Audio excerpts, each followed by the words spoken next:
doesn't need his name up in lights. He just wants to be heard, whether it's the beat of the mic. He feels so unlike everybody else, alone, in spite of the fact that some people still think that they know him. But fuck him, he knows the code. It's not about the salary, it's all about reality and making some noise, making a story, making sure his click stays up. That means when he puts it down, Tox picking it up. Let's go. Who the hell is he anyway? He never really talks much, never concerned with status, but still even him starstruck. Humble through opportunities given despite the fact that many misjudge him cause he makes a living from writing raps. Put it together himself, now the picture connects. Never asking for someone's help or to get some respect. He's only focused on what he wrote. His will is beyond reach, and now it all unfolds, the skill of an artist. This is 20% skill, 80% fear. Be 100% clear, cause Ryu was ill. Who would've thought he'd be the one that set the West in flames? And I heard him wreck it with the Crystal Method, name of the game. Came back, dropped Megadeth, took him to church. I like. Taigi pirmasis klausimas treneriui. Treneriui, toks rezultatas, vadinkim, didelių skirtumų laimėtos rungtynės, tačiau kokį vaizdą paliko jums šios rungtynės? Visų pirma, tai noriu pasveikinti savo komandą ir merginą su pirma pergalė. Sunku vertinti, manau, kad varžovės gal nebuvo pačios pajėgiausios, kur galimėjo kažką išvelt labai didelių klaidų ar kažką tai tokio panašaus. Džiaugiuosi tą pergalę, o sakau, sunku pasakyti, nes buvo lengvos rungtynės, tai tų klaidų, aišku, matėsi truputį, nežinau kaip įvardinti jas, vaikiškos klaidos, gal perskubėjimas, gal net ne perskubėjimas, o noras dar geriau padaryti, nors jau tikrai situacija buvo, kaip merginom sakiau, kad nenorėkit, jau yra situacija, jūs dar norit kažką tai pagerinti, jau yra ir uždaginėti. Bet džiaugiuosi pergalę, lauksim kitų rungtynių. Tikrai, akis pirmiausiai krito galbūt daug prarastų kamuolių ir sakykit, kaip galite pateisinti šį dalyką, daug prarastų kamuolių? Sunku man pasakyti, pateisinti, kaip kas ten vyko, bet manau, nurašykime ant pirmų rungtynių. Pirmos rungtynės namuose, startas, tos treniruotės gal varginančios, čia dabar rungtynės, ir manau, kad šitų klaidų gal mažės ir nežinau.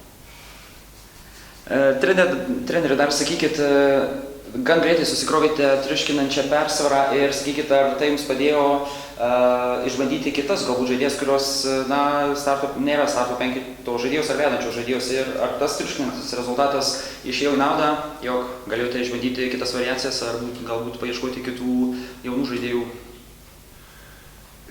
Taip, man pavyko truputį pabandyti ir kitas schemas, ne žaidybinės schemas, bet žaidėjų rotacijas ir pozicijas.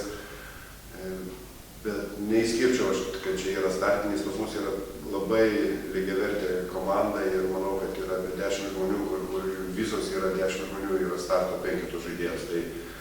Tai neskiriu starto, nestarto. Klausimas Dovilė. Dovilė paties buvo pripažinta naudingiausia Sūduvos komandos žaidėja. Ir sakyk, kaip tau šios varžybos, kokį vaizdą paliko? Buvo smagu pagaliau žaisti varžybas pirmasis. Stengiamės visos susižaisti. Dalyvomės kamuoliais, kaip treneris minėjau, gal net ir per dažnai dalyvomės kamuoliu. Bet manau, kad kaip pirmas varžybos, tai tikrai gal neblogai, manau, kad tobulėsim ir bus geriau. Kokį vaizdą paliko, ganėtinai atjaunėjusi Aišių LSU komanda? Gerą įspūdį, jos visos yra kibios, greitos, stengiasi. Visą laiką, kai yra jaunos žaidėjos, jos visą laiką su jom ir sunku žaisti, nes jos kabinasi, nori, stengiasi, daro, meta. Viską daro gerai. Žvilgsnis į netolimą ateitį, jau kitą savaitę startuojate Lietuvos moterų krepšinio lygoje ir 2 rungtynės išvyka į Šiaulius ir čia namuose priimat Utenos komandą.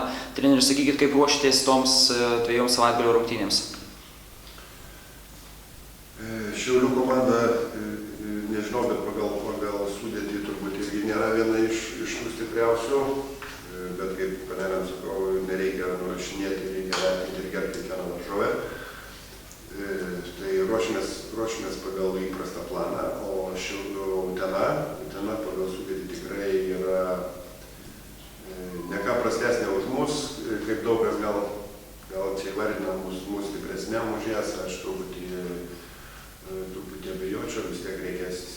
būti aikšteliai.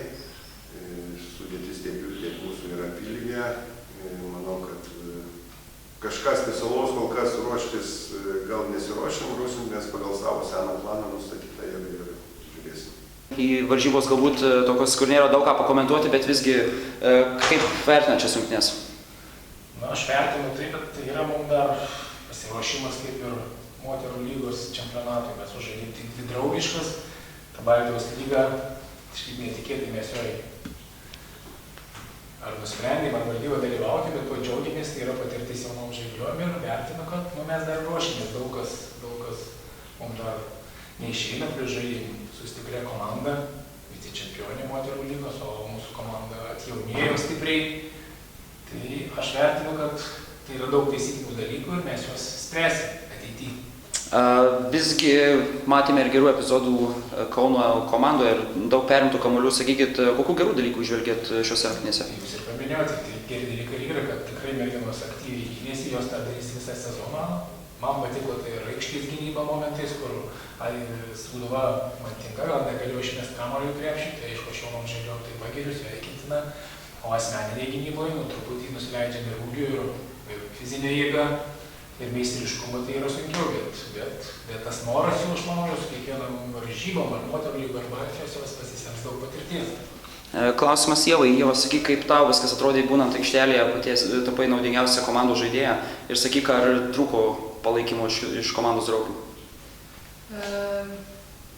Kaip ir treneris minėjo, komanda yra smarkiai atjaunėjusi, daugumai žaidžiančių trūksta patirties.